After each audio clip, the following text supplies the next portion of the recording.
Hello folks, my name's Hannah. I'm the Anglican chaplain at the university and I'm part of the multi-faith chaplaincy team. And I've been asked to give some tips and advice on our well-being in this really difficult time. So here we go, I've got 3 tips, see what you make of them. Number 1, remember what day of the week it is. Now this one might sound a little bit silly, but I don't know about you, but this is something that I'm really struggling with.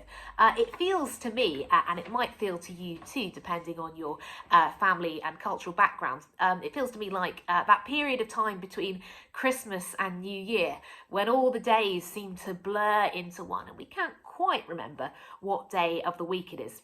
Now, of course, that's fine just for a little bit, but over a longer period of time, that can be really bad for our mental health.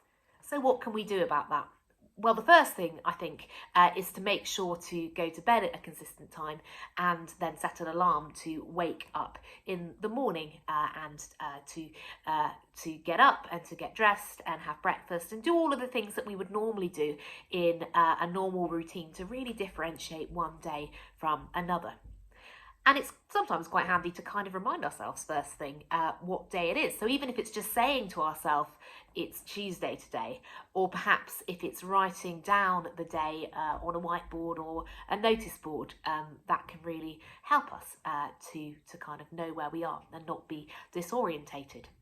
Now, of course, another thing is if you normally do things a little bit differently on weekends to weekdays, you'll probably want to try building that into your routine at the moment. So perhaps you're working really hard on assignments at the moment in the weekdays. On the weekends, you'll probably want to relax that a little bit, give some more time over to your hobbies and the things that you enjoy. And maybe try and do some things to differentiate the other days of the week as well. So perhaps if you're planning to phone a friend once a week, you could try and do that on the same day every week. So I know that it's Thursday because on Thursday evenings I always phone my friend or whatever it might be. So on to my second tip. Don't bottle things up. This is a good piece of advice for any time of our life, but I think it's particularly relevant at the moment because we've got a lot of different emotions going on. And as I've been looking at social media and listening to the radio, there is a lot of positive stuff around, people trying to put a positive spin on things, celebrating the fantastic community spiritedness that's come out of this situation. And I think that's really important to think about the positives and to celebrate them. But don't ever feel that you're not allowed to feel negative about the situation that we're in at the moment. Because feeling a bit sad sometimes, feeling bored, frustrated, angry, lonely, those are all natural human emotions. And the important thing is just knowing how to let those out in a way that is constructive. So one thing that we could all be doing at the moment is making sure to find somebody that we know and trust and making sure to talk to them regularly about how we're feeling. So that could be somebody in your own home, or it could be somebody that you're able to phone up or Skype and have a really honest conversation.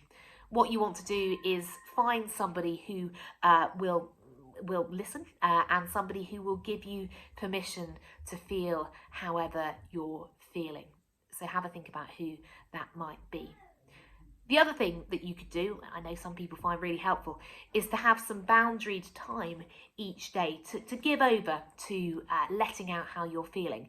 So I know that some people find that writing down things that they're worried about really helpful.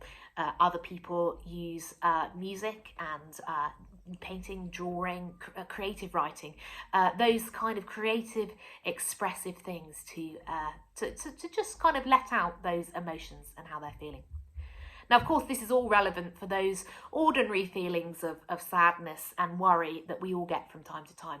Of course, if what you're experiencing is more severe than that, if it's lasting a long time, if it's all consuming, if it's meaning that you can't eat or sleep, then you might want to seek some help from elsewhere, perhaps by contacting your GP or looking for advice from wellbeing. My third and final tip. Try mindfulness, meditation, stillness or prayer.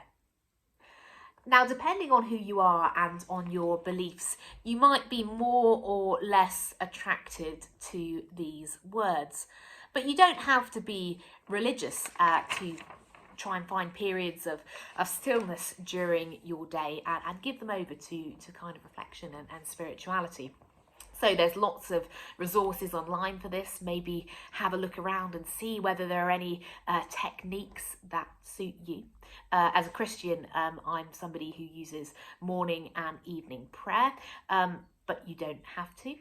Something that we could all do, no matter what our religious belief, that I find really helpful, is to have a time of stillness at the end of the day and to give that over to looking back over the day that is now nearly past. And this is great for differentiating between days as well.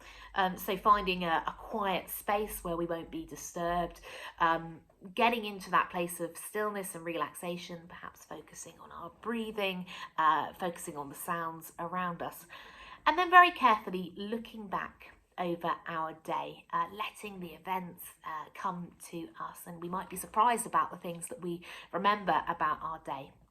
And as we think back over our day, look for things that we feel grateful for.